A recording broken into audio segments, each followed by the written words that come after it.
Welcome to In the Office Cast with John Kent and Adam Scorey, a podcast about business culture, technology, and solving the challenges and misconceptions surrounding hybrid and remote working.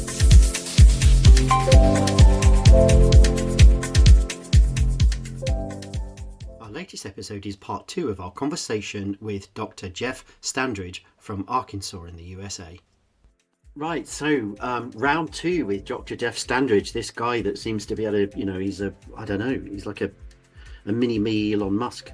I don't know if that's the right reference, but a fascinating guy. So yeah, you obviously were away when we recorded this, so you now have had a chance to have a little look. So full of amazing insights. So let's get started. Basically, if you're involved in building a product or starting a company or anything like that, or actually if you're running a company and you're part of the leadership team, full of very good gems.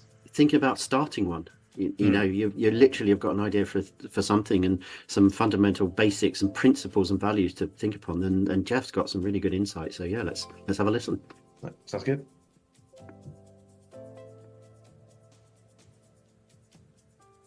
So let's move on then to innovation. Now you're something that's called an innovation consultant. Mm-hmm. So I guess from my point of view, what is that, and how the devil do you stay at the forefront of innovation? Well, I guess partly on top of everything else that you do as well. Well, so first of all, we start by defining innovation, right? Innovation, in the way we define it, is planned change that is directed at either more pleasant or more efficient or effective ways of doing things, or doing things that substantially reduce the transaction cost of doing a particular business. So it's planned change, and so that then connotes or suggests that there's a process around that planned change.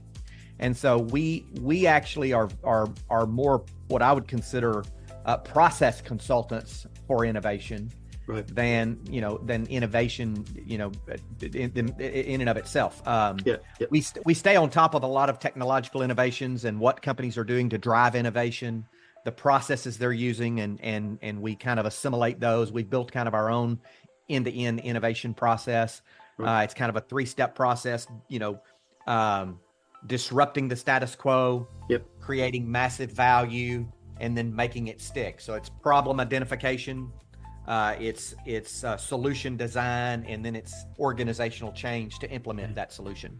And so that's really what we do when we're working with an organization. We may run an innovation sprint that's just focused on pain storming, so to speak, to help them identify the biggest challenges they have in their business. And once we identify the 3 or 4 of those, then we may take them on a design sprint to begin designing solutions to solve those challenges. And so that's when we work with an organization on the innovation front, it's to help them make their organizations better using the process of innovation. Now the challenge or to create new products and services. Oh, right. Yeah, of course. The challenge there is that change there being central, probably core to that, particularly in bigger businesses, is very difficult to do, and it takes an awful long time. That's right. Yes, that's exactly right. Very difficult to do. Yeah. How do you coach people through that change then? Or is that where you go, well, this is where the system is and we take you through the steps? Is it people change, or is it process change as well? And many times it's both, right? So I actually came to the world of innovation and entrepreneurship by being an entrepreneur and a corporate change agent. So entrepreneurship is doing entrepreneurial things, but within the safety net of a corporate salary, so to speak.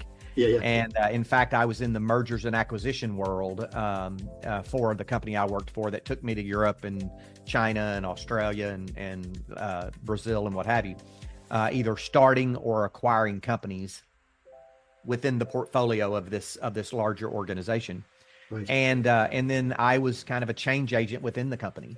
we're currently working with about a $50 million company that's in a couple of different locations. They're a very distributed workforce with their entire sales organization, not just their sales, many of their ops functions even spread around the country.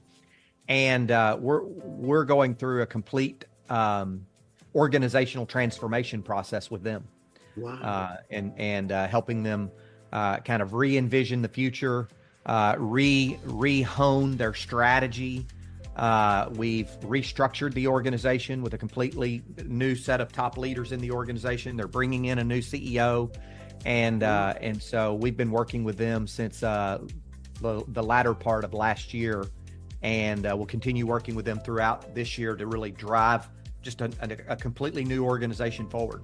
Wow, that's a brave move, isn't it? To reshell and kind of wipe clean it, as it were, start again. It really is. It really is. I mean, they've completely changed the top layer of the organization, the kind of the senior level direct reports to the CEO, even bringing in a new CEO. Wow. It's the thing about it though is that they've probably had their record month in April, and I haven't seen May yet, but probably May as well. So they're continuing to just deliver phenomenal results. They're growing very, very rapidly, but it's one of the classic examples of what got you here won't get you there. Yeah. And so they've kind of got to that $40 to $50 million level, but they want to be $150 million. And they knew that to get there, they were going to have to break apart the organization and put it all back together again.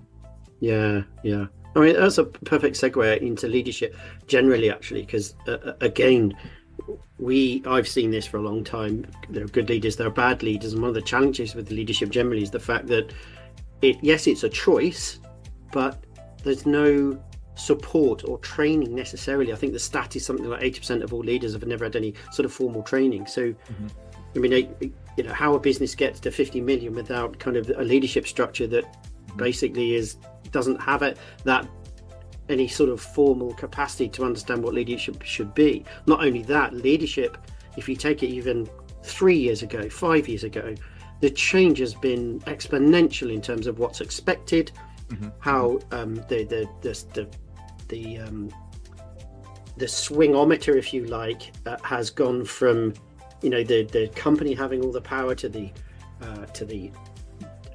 employees having more power, and then kind of centering now somewhere in the middle where it's a relationship and kind of we're working on it kind of scenario. So what as a leadership coach, what are you seeing, what are you experiencing right now across the board?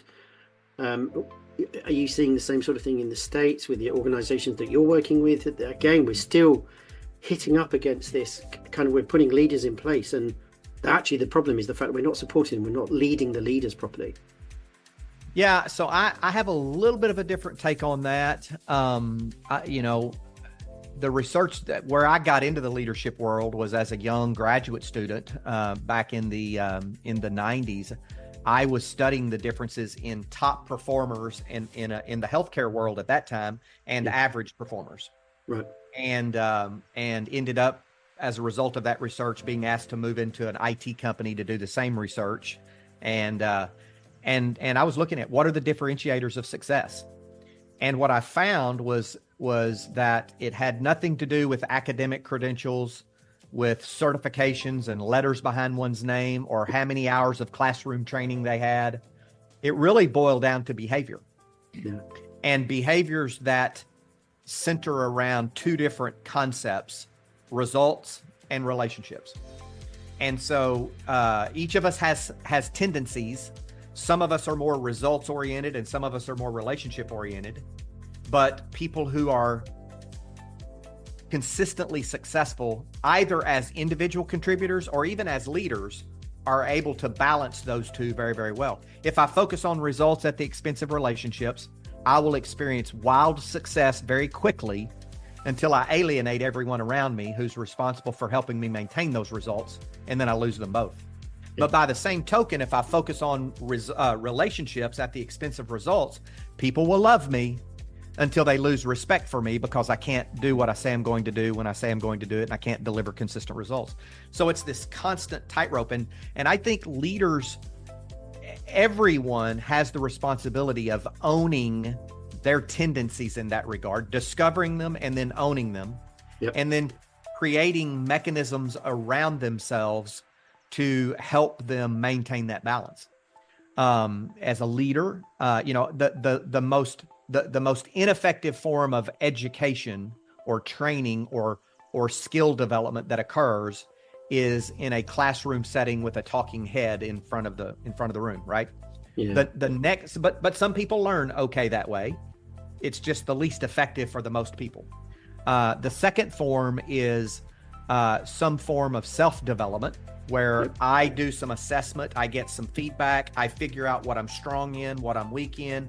Maybe I leverage someone to kind of give me some feedback, and then I go and begin to do some self-learning to fill in those gaps.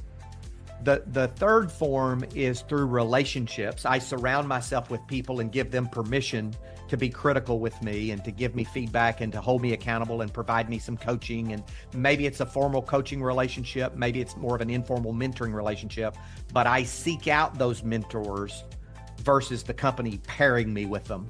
Yeah. I actually take ownership. And then the final way is experiences. Yeah.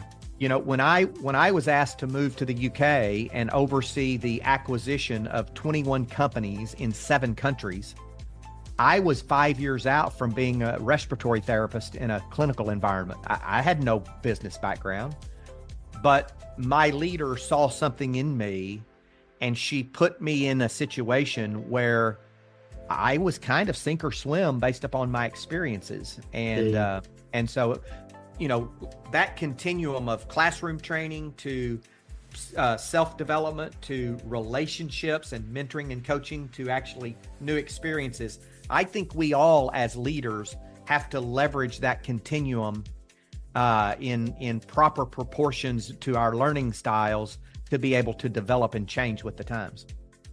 Do you think there's a huge amount of fear in leadership because of those areas are not all covered or understood or talked about enough? It's too formal. It's a leadership. Basically, you need to tell people what to do and they'll do all the work for you. You've just got to manage the people. It seems to be a very simplistic approach. Do you think that the fear element, ego as well, of course, but is that the biggest problem we're facing? Yeah, I think it's fear and ego and you know, I do agree with you that we're not doing a good job of supporting our leaders, but the way I would support a leader is to expect them to have a development plan.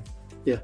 And oh, by the way, I want you to go assess your own weaknesses. I want you to get feedback and then I want you to identify those areas of opportunity or those development needs. And I want you to put together a development plan.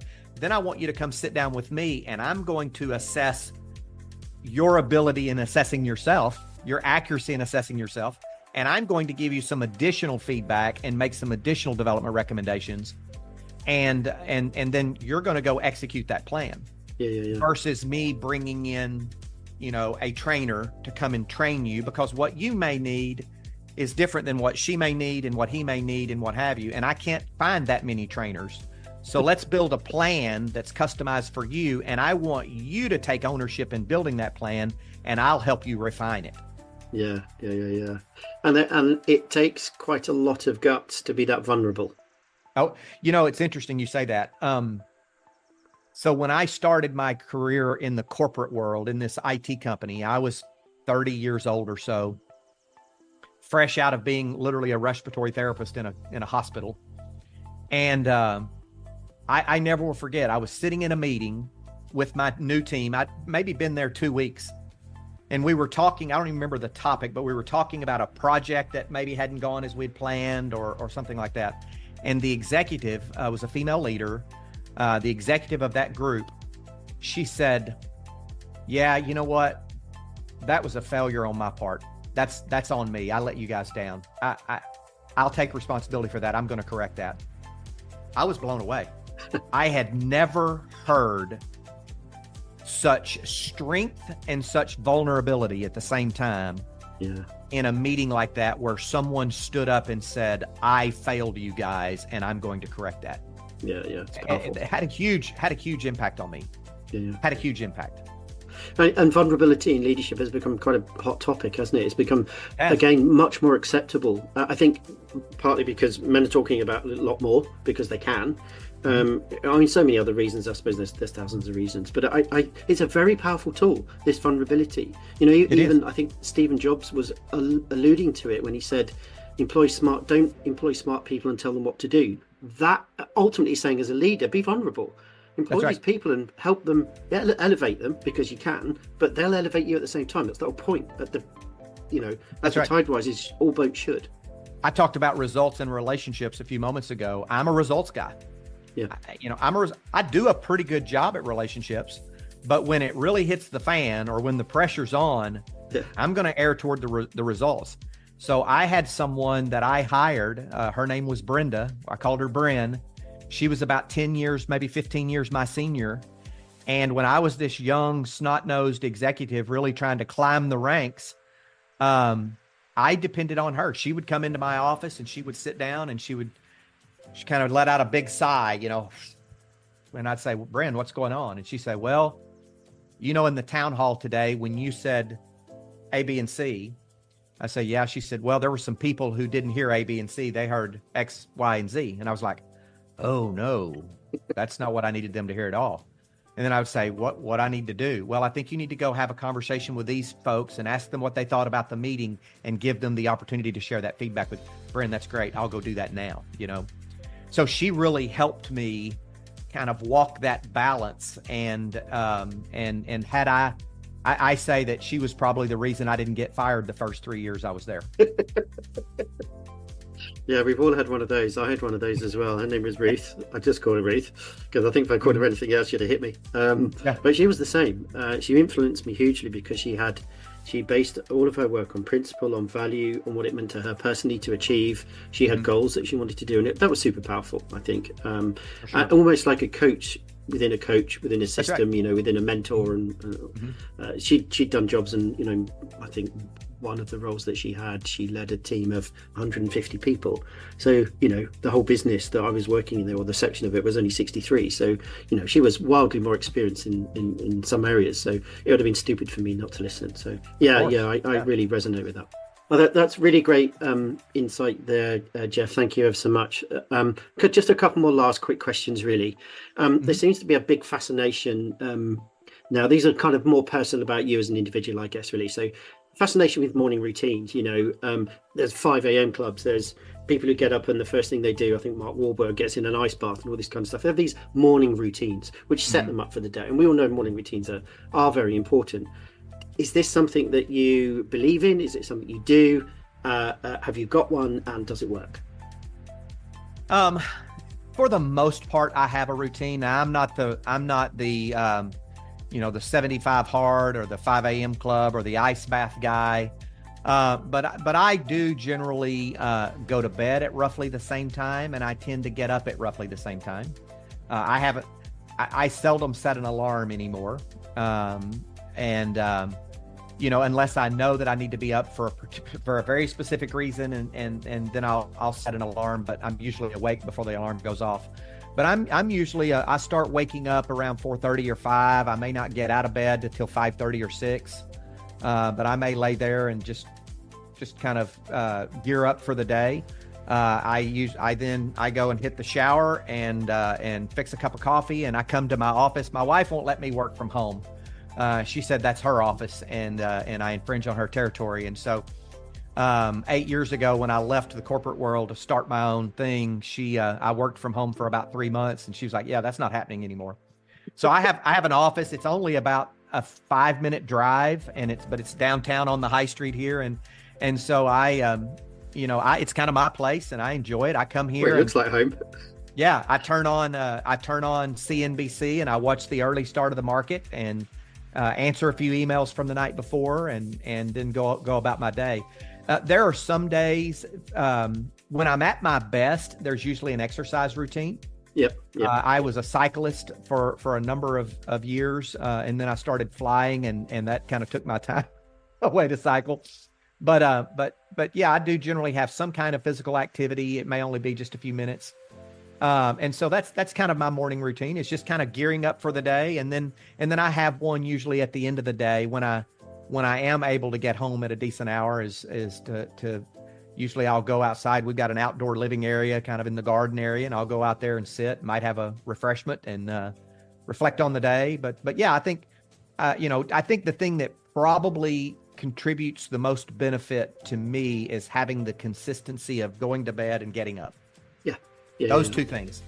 I think it's true for so much in life is actually having that consistency enables you to achieve so much more because you know what's coming and you plan for it. And for sure. Yeah. I mean, I guess similar really. I'm not 5 a.m. club, ice bath and all that kind of stuff. I try and exercise regularly, and I try and go away to exercise. So there's a place to do that rather than at home or anything like that, because I think that's important to do that. Obviously children, dogs, those kind of things, they add into throwing the routine out of sync. For sure. Same as internet engineers as well, but I guess I've got an interest in this because there's no one way anyway, and everyone's got their own style, and I think it's not necessarily something that is a precursor for great leadership that you get up at 5 o'clock in the morning, because if you sit for 2 hours and waste it just looking at social media, then that's not really helping you. So there needs to be purpose behind it, of course. I like to talk about being intentional, being intentional about what you do. I am intentional about getting in the bed at an early hour. I may finish the day out with a brief video streamed TV show or something before I finally turn out the lights. But I turn out the lights pretty much at the same time every night, and usually don't have a hard time falling asleep, and usually wake up on my own as a result. And so I think that intentionality is probably more important than what you're actually intentional at. And it's good for the human body and mind actually to have that structure, isn't it? To have that intentionality around it as well. I certainly find that myself. Is I'm at my best when I've exercised and I have a better structure during the day. I have a plan when I planned for the day. For sure. I have a room right back there. There we go. And I have a couch and a telly and so there are days where I've been very busy for 2 or 3 days, and then I'll look and I've got an hour break in my calendar, and I'll just go in there. I won't turn on the telly usually. I'll turn off the light, and I might just lie down on the couch and just ruminate. I might just let my brain slow down. And, won't take a nap. I'm not a big napper. No. But I'll just sit in the dark and clear my mind. And when I go on vacation or I go on holiday, all of my team members know that once I go to the beach and I've got about 48 hours of not doing anything, my mind gets clear, and then all these ideas start coming out. So then I start texting all of my teammates saying, we could do this and we could do this, and we could, back to your American optimism guy, right? And so I've got business partners in several different businesses, and they all joke about having a Jeff Standridge vacation support group. So because I have literally been in 4 text threads with 4 different business partners at the same time while I'm sitting on the beach with different ideas for each of those businesses. And they're like, can you not go away again? So, or only go away for like a day and a half. Yeah, exactly. That's right. Don't let him go away for more than 48 hours. Actually, I found myself, my family used to say there was a sort of a 2 or 3 day period when I used to go away, and I needed that just to decompress. Yeah. And I started then my holiday 2 or 3 days in, but conversely, on the other end of the holiday, I started to ramp up a couple of days with one stuff. I have found the exact same thing. So I will take a day off, maybe a day or two before we leave. Yep. And I'll ramp down to the out of office on my email, right? Yeah. And then I will come back a day, 2 days before I start to work, and I'll ramp back up. I've found the exact same thing. That off ramp and on ramp kind of process it's heaven, quite frankly. It makes a huge difference actually, and takes so much pressure out of that kind of kick-in day.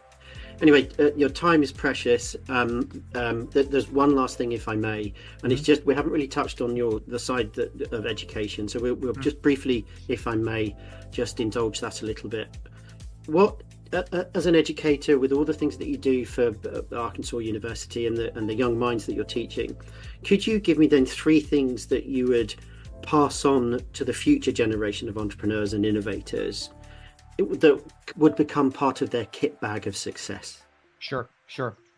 And I'd have to, the first one I have to borrow from my friend Ash Maurya, who said, don't fall in love with the solution, fall in love with the problem you're trying to solve. And so, in the entrepreneurial finance class that I teach, I put a big focus on, let's define the problem that you're trying to solve. Let's quantify that problem and let's test it and see if it's viable from a business perspective. We can build a viable business around it. So that process of problem identification, customer discovery, quantification of the problem is really huge.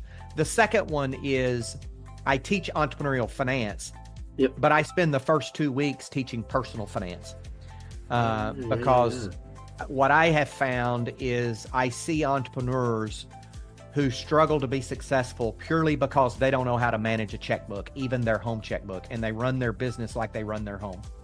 And, in America, we have a terrible financial problem. The vast majority of Americans cannot incur a $1,000 unplanned expense without going into debt. 2/3 of Americans spend more than they earn and use credit cards to finance the difference. I spend 2 weeks teaching just the basics of personal finance before we ever start teaching entrepreneurial finance. And so that's number 2.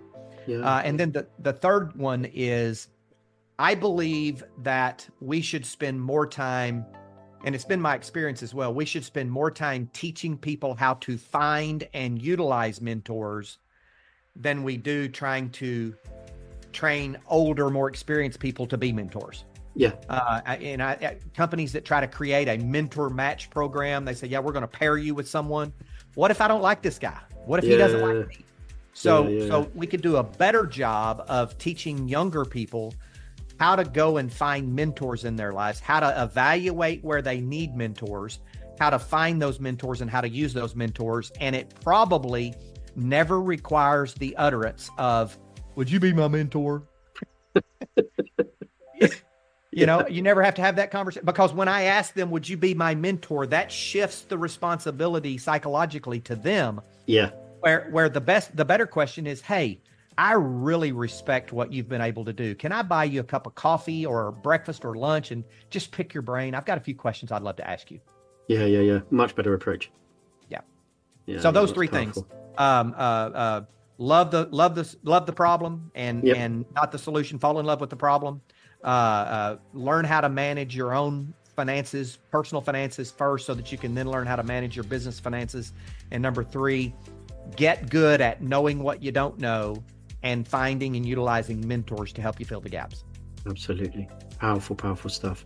Jeff, thank you so much. It has been an absolute privilege to have this time with you, and for really grateful for you taking the time out of your busy schedule to allow this as well. I think there is so much there. I mean, we scratched the surface on so much, and there is so much more that I would love to talk to you about, and perhaps we can have you on again another time. That sounds great. I appreciate it. It's been an honor and a pleasure spending time with you, and I'd be honored to come back anytime. That's fantastic, Jeff. All the best, and I'm sure we'll be talking again soon. Let me just say that if anybody wants to reach out, I'm available on LinkedIn, very active on LinkedIn, or jeffs@innovationjunkie.com. Absolutely, yes. And I'll make sure as well that I put all the details about your books and websites and things like that, so people can, if they want to reach out and contact you, they'll be able to do so. So again, Jeff, thanks you. So much. Enjoy the rest of your week. Bye-bye. You too. Bye-bye.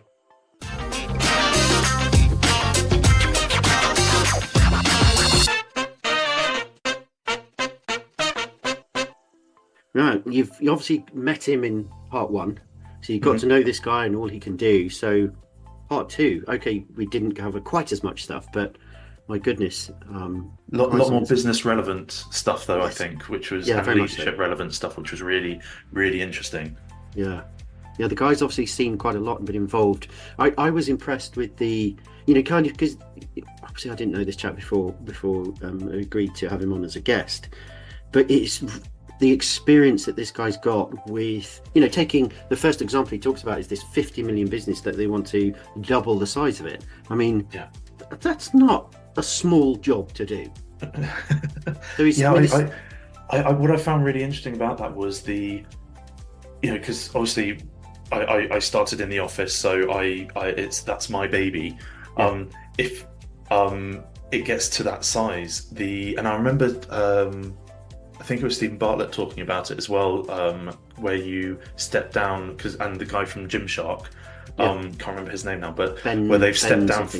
They've stepped down from the CEO role, and let someone else handle that.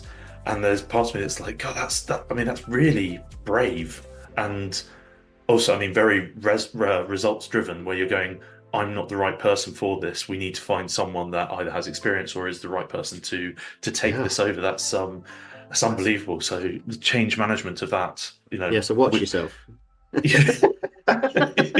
Yeah. Well, if we get to the 50 million to 150 million, I'm all over that. That's you're fine. Yeah, that's fine. Yeah, you crack on. I'm going to sit in the Yeah. background and I'll code the hell out of other stuff just for fun, other fun projects, passion projects. Exactly. But yeah, it was it's also the fact that he's sort of, he was talking about being an agent for change, and being more of an entrepreneur within companies, and that I do feel is, change within a company is hard, obviously, and maybe you do actually need something that's quite a big event. So, like getting rid of the C-suite and bringing new people in is such a massive event, but it will encourage everyone to be a bit more open-minded and go, right, well, we need to, things are changing. It's not just carry on with the same old. So yeah, because one of the first things you think about there is, well, they must have failed. Well, hang on a minute. No, that's not necessarily the case. You go to a doctor and, you go to a GP and they'll get you to a certain level, but beyond there, it's, you go to a consultant and you have your eyes done. It's not that doctor didn't fail. It's just not his specialism or her specialism. It's this doctor, Dr. Sarah Smith. She is a absolute specialist in there. Well, surely you'd rather want to go and do that.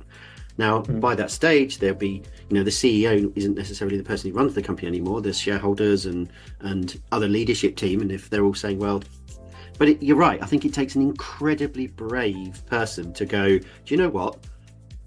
Failure. I don't see this as failure as the CEO. No. I see this as, I've got the vision, I've got the empathy, I've got the understanding to go, I can move on to something else.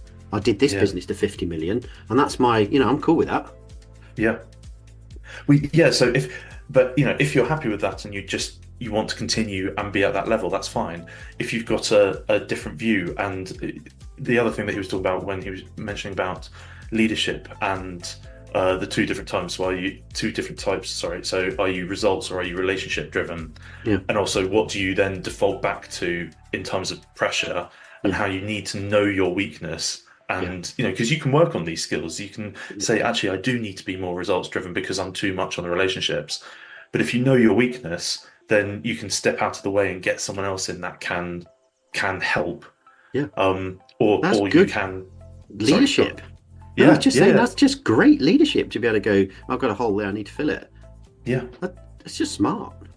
And I think we do get our own egos and arrogance sometimes get in the way of those things where you're going, well, actually, I want to keep my hands on the wheel, I want to keep the control because this is mine, and or even I want to be the CEO.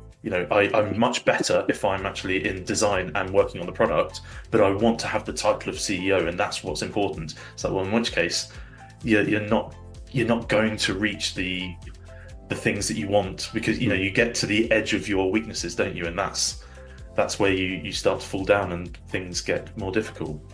Yeah, we had a consultant I know called Tim Thrippland, and he talks about leading on the edge and about hitting your edges. And that's where you really find out, kind of where your weaknesses are, and you should be continually pushing to hit those edges all the time, and then doing something about it. He said, That's something that he talks about a huge amount, actually. Tim, really lovely guy. But yeah, I agree. I think it's that having the ability to spot those. I'm not so good at that. How good are we? In all of our different roles. As an office manager, what are the things you kind of go, I should be really good at these things, but that's a weakness. How do you address that? Or do you go, no, do you know what? It doesn't come up that much, so I'll leave that for another time. Or do you make that part of your personal development? Or is it, well, I know that's going to be a problem, so you put something in place to try and counteract that, or you'll be honest with your team and sit in front of them and say, look, I'm not really great at that. I did this once and I think it worked out okay. I'm not really great at that bit, but if that comes up, then we'll work on that together. Are you comfortable with that? Yeah, fine, no problem at all, whatever. So it's knowing we did this a lot with the GB rifle team. We focus on owning your own performance, and that's partly to say you can't, if you're failing at something, or if you have a bad shoot, or you're dropping points or whatever, you don't blame someone else. But also it's having that responsibility, and it's going back to sort of one of the things that Jeff mentioned in the first pod about 100% accountability for your own actions. And it's going, well, I want to do something, but my weaknesses mean that I can't get past that. So do you learn? And it's knowing actually where, is this something that you could improve at, or something you should improve at, or is it something where you go, that's just not going to be part of my skill base, so I'll get someone in, as you said, to cover it. But it's owning your own performance and being brave enough and being a good enough leader to accept that, and not be the I know everything person. Because the other thing as well, and I had this, where if you're embedded with your team and you're working quite closely with him, rather than sitting in an office and kind of just see them once a week, they will know this anyway, your team. They will see where the areas where, because of your behavior, because of your actions, and because of the outcomes, they will go, we can kind of say. So if you gloss over that or pretend that doesn't exist, or if you've got some sort of emotional response to them questioning that, they know. A good team, smart team will know that. So it's far better to go be honest and right up front and be vulnerable and go, I am really crap at Excel, but I don't really use it that much. So has anybody here got any skills and they can support me with that? Being vulnerable, how much trust does that? Well, he's asking me, she's asking me, and I've got some skills, so I can really help with that. And that's good for the team. That's good for what we're trying to do. And that's not kissing up to the boss. That's actually just, kind of, you can't be goalie, defender, midfielder, striker. You can't do it all. One person running around against 13, it's crazy. So but I think that it's a really interesting point that you went on to there, that it's sort of like an unwritten thing where it's how someone is and how they behave, and the team dynamic should be that it's safe enough that you can get things done without necessarily having to say them. And I thought that sort of relates a bit to the mentorship stuff that Jeff and you were talking about, where I really love Jeff's thing that if you want a mentor, you don't find someone and go, will you be my mentor? Because that's but mentorship as well isn't necessarily one person. It's anyone that influences you. I thought that was it was really interesting, because you were talking, he had was it Brenda, and you mentioned Ruth, who wasn't actually a mentor, but was someone that influenced you and that made you think about things in a different way. And that's what's so important, is that you have these people that it really is throw different things at you that you might not have thought about. I think the commonality between those two examples was that were based on values and principles, both the impact that they had. For Jeff, it was, she stood up and went, I don't know how to do that. I need help. She was being vulnerable. And it's like, when you first experience somebody that you think, oh my goodness, particularly he was an undergraduate or postgrad, wasn't he, or something? He was like 21 or straight out of uni. And you don't expect that in somebody that you revere. When you first join a company, it's like, oh my goodness, this person's God. They're the person that can hire and fire me. They're saying, I don't know how to do that and I need help. It's like, really? Well, yeah, but that's actually why you're there. And it's like, oh yeah, of course. And for me, it was exactly the same thing. It was teaching through behavior and values, or behavior based on values and principles. So, and again, we spoke about this in the first half of it. So it comes back to trust, values, principles. that these things happen. But that's what was really impressive for me is that affected him from when he was like 21 years old. I don't know how old he is now. He said he was 130, so that's a long time. But it means that they stick and that they mean something and they're important to him, and it's foundational, and that's carried on with him. It'd be interesting. I think, what is he like as a leader?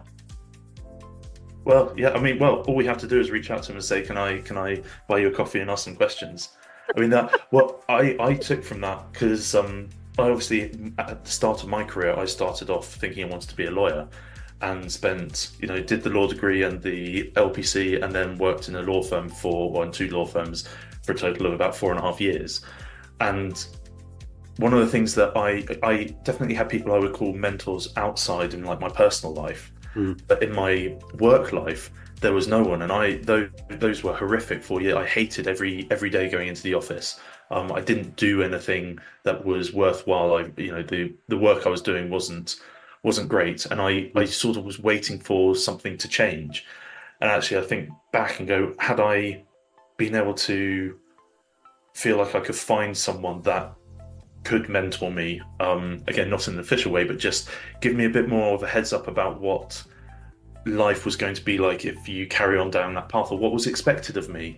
It was only when I left that and started doing development and working in other companies, I was like, oh well, this is fun. This is, and you find those mentors where you go, oh, that's why this way of working is so much better. So if you can find people when you're younger, that can have such a different effect on the rest of your life. The other thing that I wanted to briefly touch on was when he was talking about educating new startups. One of the things that is never taught in schools, it appears, is finance and looking after your own money. And you sort of have to make it work as you get a job, and then you start to spend money, you get a mortgage or a car or whatever. And at no point has anyone said, this is the way that you should be, trying to work, because finance is something that, as long as you don't get into too much debt, or if you are getting into debt, it's controlled and it's not accidental, then you don't end up in this debt spiral and then end up becoming bankrupt or whatever. It's so vitally important that it should be taught in schools. The fact that he's teaching it to new businesses, in some respects, is a bit scary that you've got these people going, yeah, I'm going to start a business, but I'm actually completely broke.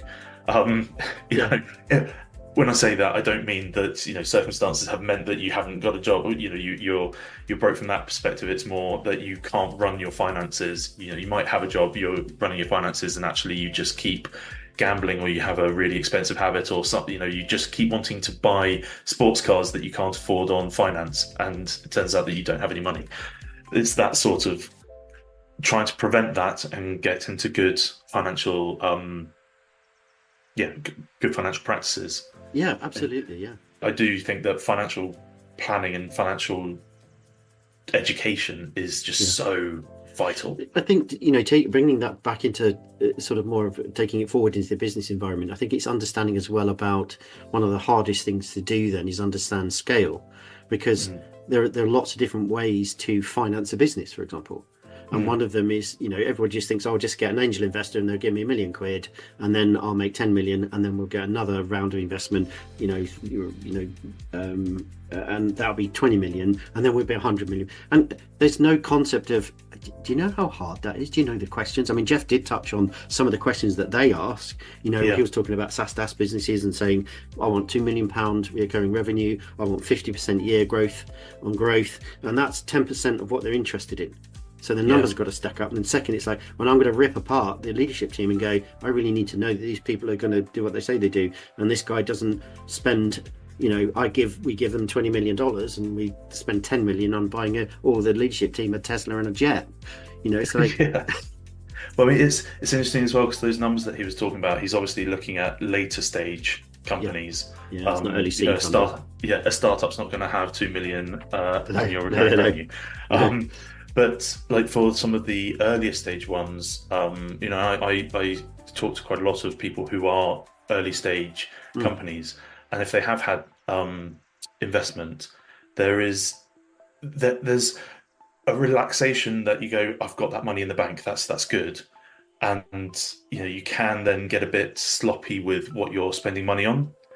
And sometimes actually you do need that. If you might need to get a new laptop, and actually if that makes you feel more productive, then it's worthwhile, because you also have to perform a task, rather than going, I'll just go for the cheapest thing and it's horrible and I hate it.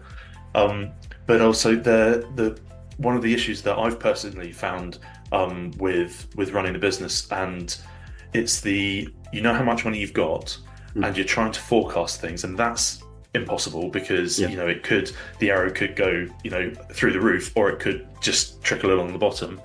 But also all of the expenses, there's so much that goes into it. There are the taxes that you have to pay, which you might not be expecting. VAT is such a horrible one, because in the early days you're making more expenses, so actually you get money back on VAT, and then suddenly you get clients, and then you go, I've got a £3,000 VAT bill because I've invoiced this one client. You go, that's I hadn't thought about that, because I'd sort of been used to getting money back from the government.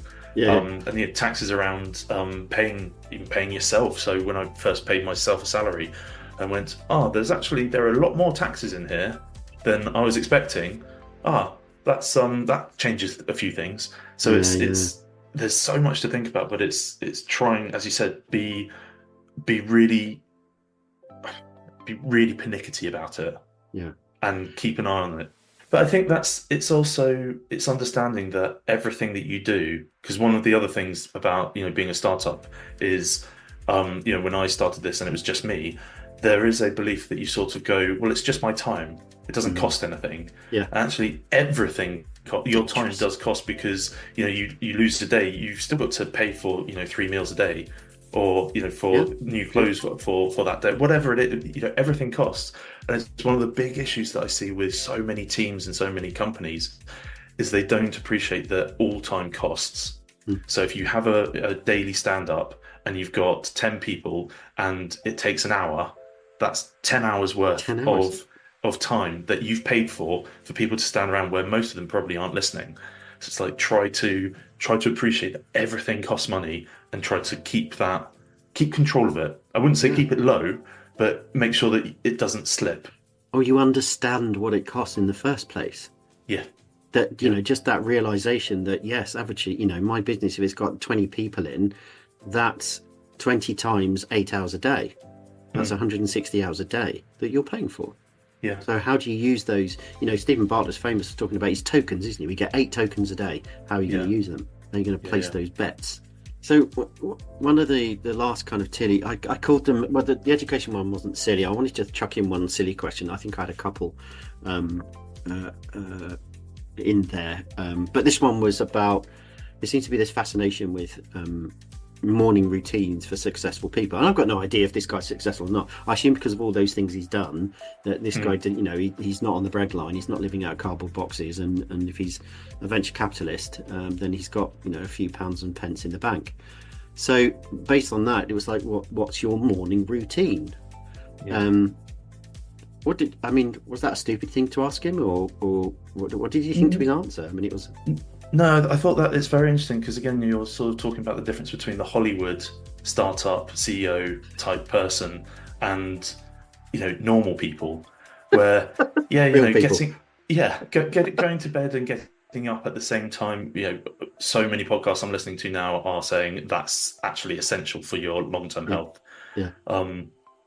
So that makes complete sense to me. I have to say, I loved his office. I thought it looked more like a home than my home does. So he didn't have any guitars up. No. Well, I've put them up just so that they show in this video, obviously. They're your wives, aren't they? But no, I think it is important, because it also brings it down to realism, where it's when I think it was Mark Wahlberg who had his daily calendar leaked. And you just think that's firstly not. I don't believe personally that that's sustainable.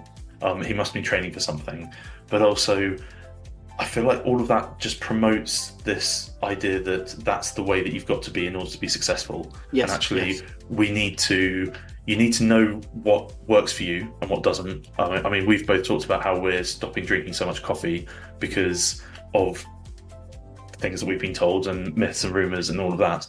But personally, I do feel better for drinking less coffee.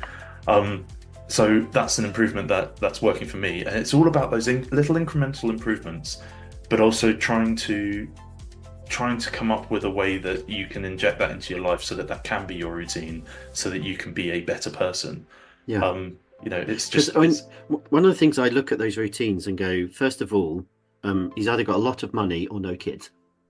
If you say something, I'm up at 5 o'clock in the morning, and I do an hour and a half at the gym, and then I go and do an hour of Pilates, and then I have, I go to this same place and I get a coffee and this, kind of unicorn poo food that no one normally eats and costs £1 million.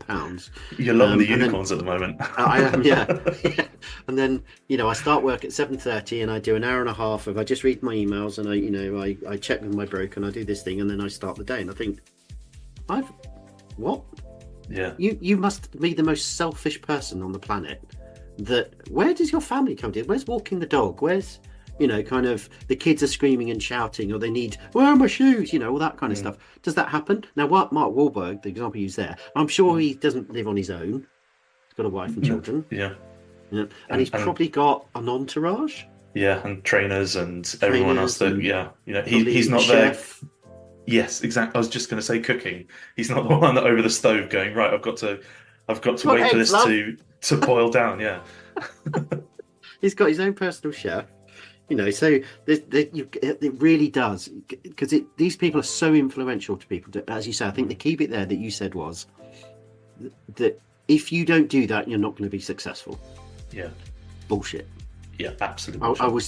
That word 50 times. I would say it into their faces. They are an outlier. They're a complete outlier. I would say 99.9% of people will probably do that once a year. The rest of you are like, I can't be asked. It's raining. I'm not going to go out for a run this morning. Yeah. It takes an immense amount of energy, will, selfishness, if you want to put it for a better word, to have that much focus inwardly on yourself to be successable. Yeah. It's unsustainable. It's also it's too inflexible. Yeah. If you're living with, I know some people who are, they subscribe to the 5 a.m. club, but they get up at 5 a.m. and then spend most of the morning just sat looking at a computer screen because they're exhausted. You think, well, but they got up at 5, so they're going to be successful. But it doesn't. It's about flexibility. Everything about this stuff is about flexibility and rolling with the punches. And actually thinking about the punches, I think it was Muhammad Ali. I think it was one of the main named boxers that you know about, saying everyone has a boxing plan until they get punched. Yeah. And then everything goes out the window. And it's like, that's, how many days do you wake up, go, right, today I'm going to do this, this, and this. And you turn on your computer and the first email you go, all of that's not going to happen now because I've got to focus on this instead. So that's reality. Everything's just levers that you're pulling, and try to make sure that the ones you're pulling on the hardest have the most positive effect on your life. Yeah. And don't get upset if you can't do something. Embrace the flexibility, so if something goes wrong, you can cope with that. I felt that Jeff's response was a very valiant attempt to say it's actually quite boring. It's quite not boring. Okay, let me prove that. It was actually quite normal. I get up and go to bed at about the same time. I don't really do much. I don't have this kind of massive exercise regime. I just that's kind of it. Yeah. It's so true. I thought it was great. Action's the best. yeah. I thought it was great. I think that that's what people need to hear. Not really. Kind of go to bed kind of roughly about the same time. So I can get up nice and early and whatever. Come into the office. It's only 5 minutes away. Yep. Rather than I was going to say we've been rambling on quite long now. We really have. But it was a really interesting chat. I think we definitely need to have him back a bit more, and maybe even delve a bit more into some of the training that he gives to startups, because I think that's quite relevant. I think it's important for companies to try to maintain more of a startup mentality so that they can keep innovating, if they're in the creative fields. I think it'd be interesting to get him back. Yeah, I think you're right. Drilling down and kind of compartmentalizing it and picking maybe one or two subjects rather than just an initial, what we've done is got to know Jeff this way. But being able to delve into these, kind of in more deeply would, I think, be fascinating. And I definitely want to get his books. I want to kind of understand the guy more from reading the book. So that's on my list. And if anybody out there if you've read his books and would like to comment and talk to us about those, we'd love to hear how maybe they've influenced you. Have they changed your life? Have they had a dramatic effect on you, or the opposite? You hated them. I mean, that's okay, right? I mean, you put stuff out there and you hope that everyone loves it, but some people don't. An emotional reaction is what you want. Apathy is not. So don't talk to us. If you're apathetic about it, then don't get in touch. But if you've got a reaction, then we'd love to hear it. If you're apathetic about it, don't bother. Yeah, that's good. John, as always, thank you very much for your very insightful look at the interview. I think you've added a lot of value to that for people, and kind of brought it back down to earth. I just get locked up in the kind of the fascination with these people. I love these doing these interviews and podcasts and things. So, but you're great. You bring it back down to earth, and see it with a different lens than I do. So I think hopefully people get a lot out of that, and it will mean something to them. So it's been fantastic. Yeah, I hope so. Pleasure. Talk to you again soon. Okay. Thanks, Adam. Cheers. Bye, John. Bye.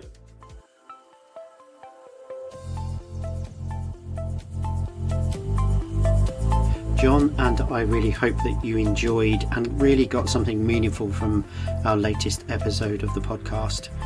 If you'd like to comment or reach out to us and share your thoughts and ideas, we'd love to hear from you. And of course, if you would like to be a guest and we'd interview on our podcast, we'd love to have you on to talk about all the challenges that coming back into the office, the cultural elements as IT, HR professionals, office managers, and of course leaders as well.